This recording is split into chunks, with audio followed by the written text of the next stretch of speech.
사정 볼 것 없다. 글로벌 복수 19, 17위 공개합니다. 중국 택배 왕의 사이다 복수. 지난 2016년 4월 중국의 한 인터넷 사이트에 올라온 영상이 대륙을 뜨겁게 달궜습니다. 영상 속 배경은 중국 베이징의 한 고급 아파트 단지. 한 중년 남성이 앳돼 보이는 남자의 뺨을 사정없이 때리는 모습이 담겨 있습니다. 어우, 나이 지긋하신 분이 말이야. 왜 이러는 거예요? 사람들이 말리는데도 자 이게 어떻게 된 일이냐 하면 내가 후진하는데 너 따위가 어디라고 끼어들어! 자신의 자동차를 긁었다는 이유로 중년 남성이 다짜고짜 택배기사에게 폭력을 휘둘렀고요.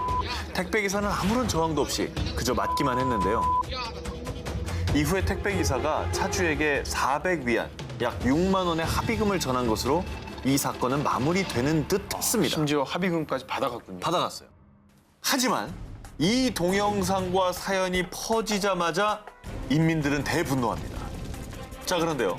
이 갑질 폭력 사건에 그 누구보다 그 수많은 중국 인민들보다 더 부들부들 분노한 이가 있었으니 바로 동영상 속의 택배기사가 소속된 S사의 왕웨이 회장. 오. 참고로 이 S사를 말할 것 같으면요. 중국 내 굴지의 1위 택배 기업으로 왕 회장은 지난 2017년 미국 F경제 전문지가 발표한 중국 부자 5위. 이분이 본인도 택배 기사를 하신 걸로. 그렇죠. 아, 그래요? 네, 정말 바닥부터 일어서신 분이거든요. 맞습니다.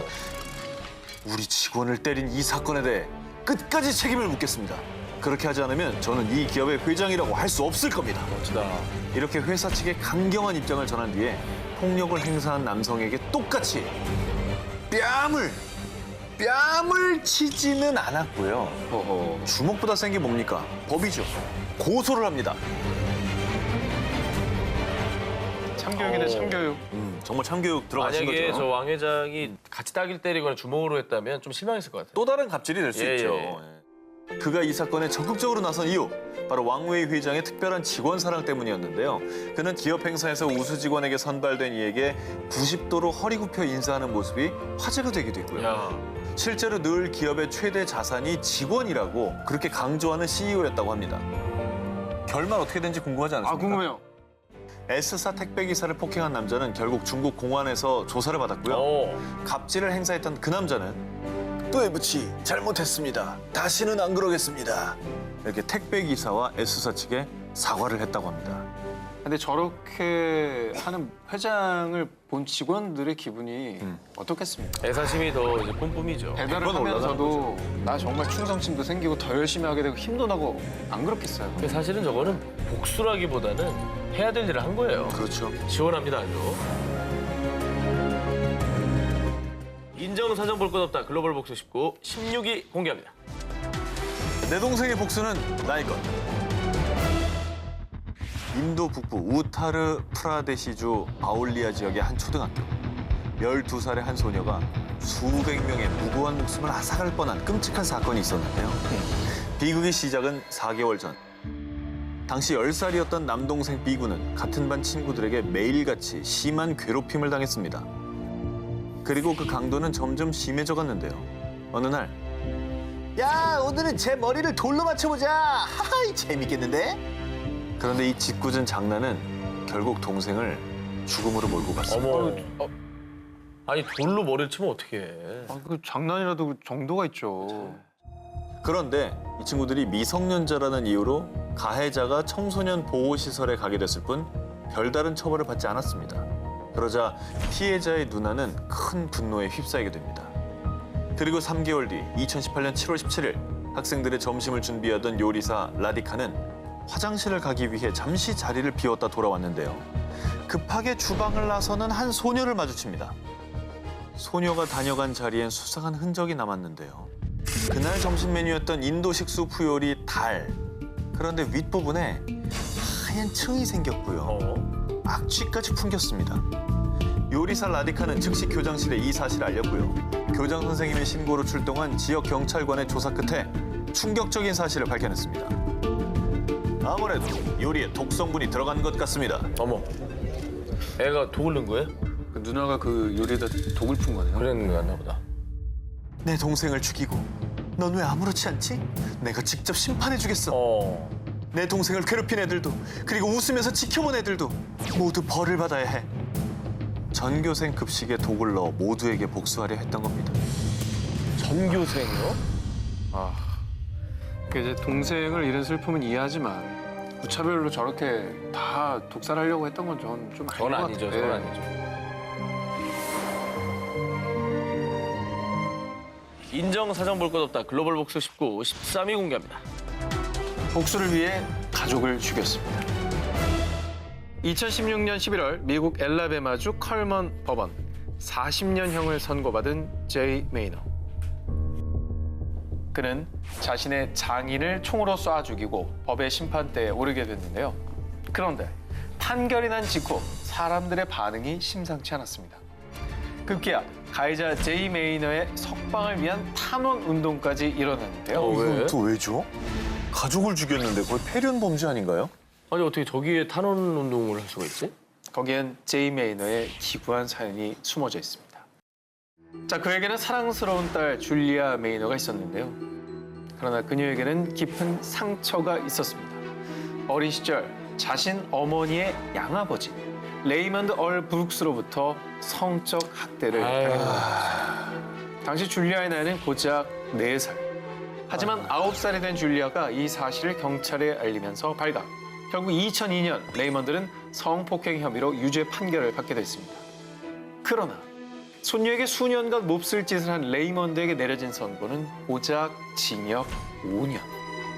근데 미국은 대체로 처벌이 세지 않나요? 네, 아동 성범죄에 대해서는 굉장히 단호한 걸로 알려졌는데 굉장히 손방망이네요. 13년이 지난 뒤 줄리아는 결혼 후 세 아이의 엄마가 됐는데요. 하지만 과거의 악몽은 지울 수 없는 트라우마로 남았고요. 끝내 남편과 이혼까지 하고 정신적인 고통에 몸부림치고 맙니다. 자, 그리고 이런 딸의 모습에 가장 가슴 아파했던 한 사람, 바로 그녀의 아버지 제이 메이어. 내 딸은 매일이 지옥인데 그자는 너무 적은 벌을 받았어. 이렇게 딸의 고통에 응당한 복수를 하기로 결심한 겁니다. 2014년 6월 총을 챙겨 자신의 장인 레이먼드의 집으로 향한 제이. 그는 정확히 레이먼드를 향해 방아쇠를 당겼고요. 곧바로 경찰에 체포된 제이는 1급 살인 혐의로 기소가 된 겁니다. 그래서 탄원 운동이 생기기 시작했던 거군요. 하지만 이번에는 아버지를 위해 딸 줄리아가 나섰습니다. 나서야죠. 그녀는 아버지의 형량을 줄이기 위해 자신의 신상이 공개되는 걸 두려워하지 않았습니다. 언론사와의 인터뷰는 물론 아버지 제이의 석방 및 형량을 줄이기 위한 운동을 시작. 무려 2만 2천여 명이 넘는 사람들이 제이의 석방 운동에 동참했다고 합니다.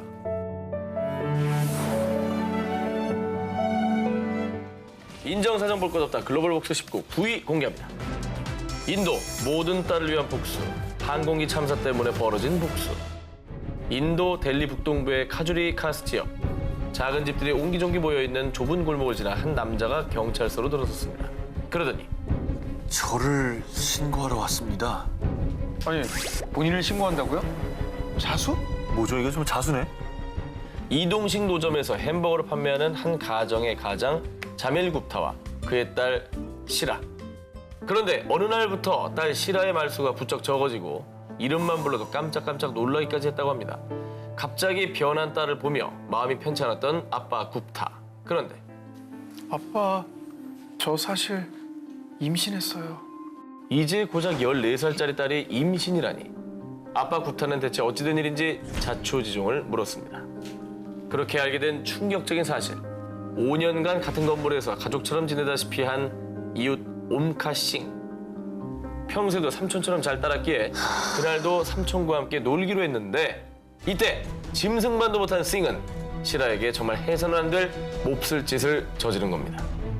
그리고 너무나 놀라 울기만 하는 시라에게 너 이거 어디다 말하면은 너희 아빠 엄마 다 죽일 거야 라고 협박까지 했다고 합니다. 진짜 어떻게 해야 돼요, 진짜.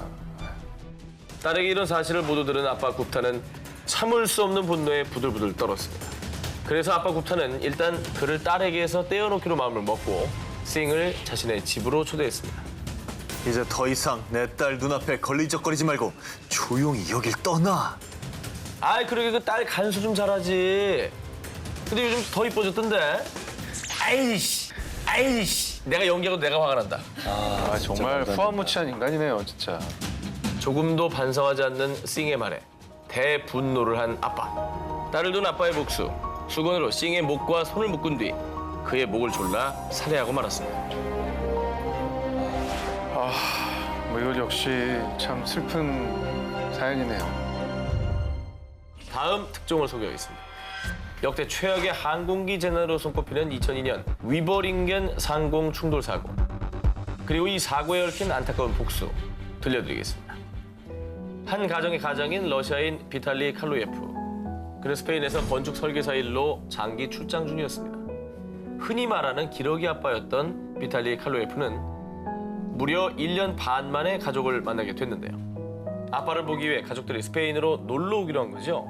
그런데 이탈리아에서 출발한 화물 수송기와 스페인행 여객기가 독일 남부 상공에서 충돌했습니다.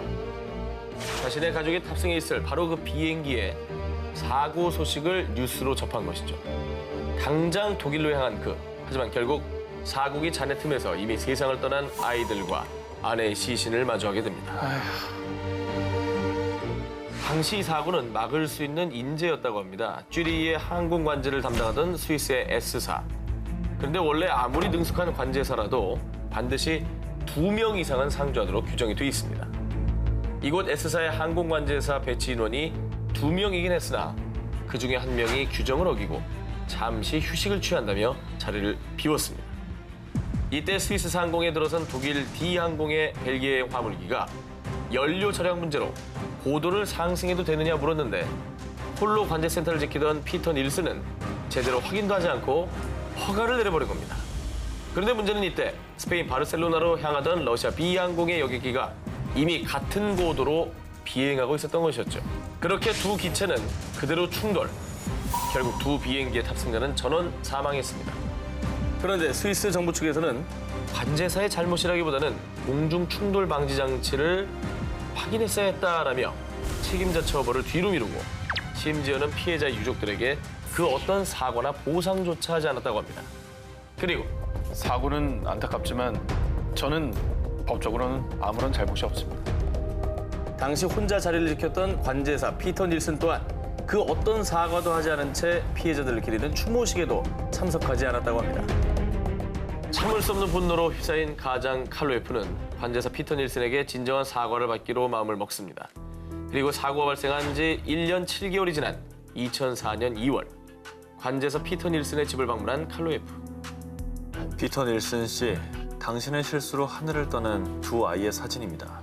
부디 사과해 주세요. 아니, 우리 집은 어떻게 알고 말이야. 그리고 언제적 얘기를 아직도 하고 있어? 빨리 돌아가! 힘없이 바닥으로 떨어진 아이들의 사진. 죄책감 하나 없는 관제사의 반응에 칼로예프는 눈앞이 캄캄해졌습니다. 분노를 참지 못하고 그만 피터 닐슨을 살해하고 만 겁니다. 서로 너무너무 큰 상처와 잘못을 남기고 이렇게 된 것 같아요. 가족이 죽었는데 왜 몇 년이 지나면 그게 잊혀지겠어요? 사연이 알려진 뒤 러시아 국민은 이 사건을 아버지로서의 복수라 부르며 그의 선처를 바르는 거리 행진을 벌였다고 합니다.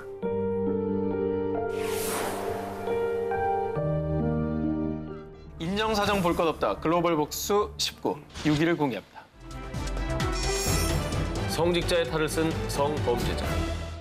지난 2017년 12월 27일 SNS에 올라온 한 영상을 보여드리겠습니다. 이 사건은 인도 북부에 위치한 우타르 프라데시주 브린다반 마을에서 있었던 일입니다. 뭔가 이 마을에 좀 큰 잘못을 저지른 사람인 것 같은데요. 바지가 안 입은 것 같아요. 사람들에게 머리채를 잡힌 채 매타작을 당하고 있는 사람은 성직자 바바 바스테프 시아스트리. 그리고 그를 때리는 사람들은요, 브린다반 마을 사람들이자 그의 신도들이었습니다.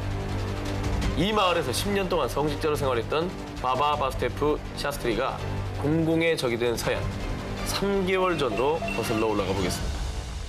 인도 서부의 마하라슈트라주에 사는 두 소녀는요, 힌두교 3대 경전 중 하나로 손꼽히는 바가바드 기타를 배우러 브린다반 마을을 찾았습니다. 그런데 이때 성직자 샤스트리는 이 소녀들에게 한 가지 제안을 합니다. 너희들 지낼 곳은 있니? 내 수행지에서 같이 지내는 건 어때? 무료로 교육도 받을 수 있고 말 잘 들으면 유학도 보내줄 수 있어. 무상 교육을 받을 수 있다는 말에 두 소녀는 성직자 바바 바스테프 시아스트리의 수행지에 머물게 됩니다. 이곳에는 다른 소녀들도 많았다고 합니다. 그런데 이게 웬일입니까? 실상은 너무나 생각했던 것과 달랐습니다. 참된 수행과 교육은커녕 외부와는 철저히 차단된 삶을 강요받았고요. 시아스트리는 소녀들에게 걸핏하면 심한 구타뿐 아니라 상습적으로 이 소녀들을 성폭행하기까지. 진짜 나쁜 놈이네요. 성직자라는 사람 저렇게 해도 됩니까? 정말 나쁜 놈이다. 악마네요, 악마. 이렇게 무려 3개월간 정말이지 생지옥에 붙잡혀 살았던 소녀들. 그런데 정말 다행히도 한 부모가 이 사실을 알게 됐고요. 온 세상에 성직자 시아스트리의 추악한 이면이 드러나게 됩니다. 절대 씻을 수 없는 상처를 입고 인생을 송두리째 뺏겨버린 소녀들. 그래서 피해 소녀들과 마을 주민들은요. 당신은 우리 인생을 망쳤어. 당신도 똑같이 당해봐야 돼. 자신들이 당한 성적 학대와 구타를 그대로 복수로 되갚아준 겁니다. 인간의 탈을 쓰고 짐승만도 못한 짓을 저지른 시아스트리. 똑같이 당하는 순간 어떤 기분이 들었을지 묻고 싶습니다.